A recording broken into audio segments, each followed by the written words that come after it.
یہ ہے government girls degree college گلشن حدید۔ گلشن حدید کے بدقسمت عوام کا بدقسمت کالج جو 13 سال گزرنے کے باوجود مکمل نہیں ہو سکا۔ آئیے تفصیلات جانتے ہیں اس رپورٹ میں۔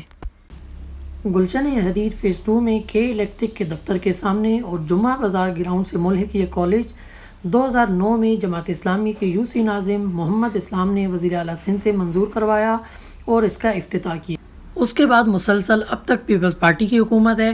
پیپلز پارٹی نے تعلیم دشمنی کا ثبوت دیتے ہوئے نہ تو نئے تعلیمی ادارے بنائے اور نہ ہی پرانے چلتے ہوئے یا بنتے ہوئے اداروں کی دیکھ بھال کی۔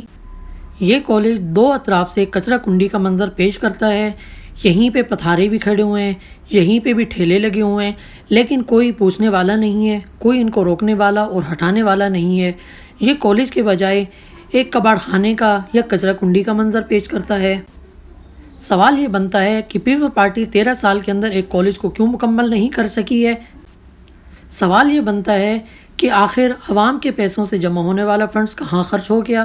اور کیا ہماری بچیاں شہر کے دھکے کھاتی رہیں گی؟ کیا ان کو اپنے علاقے میں کبھی تعلیم میسر نہیں آ سکے گی؟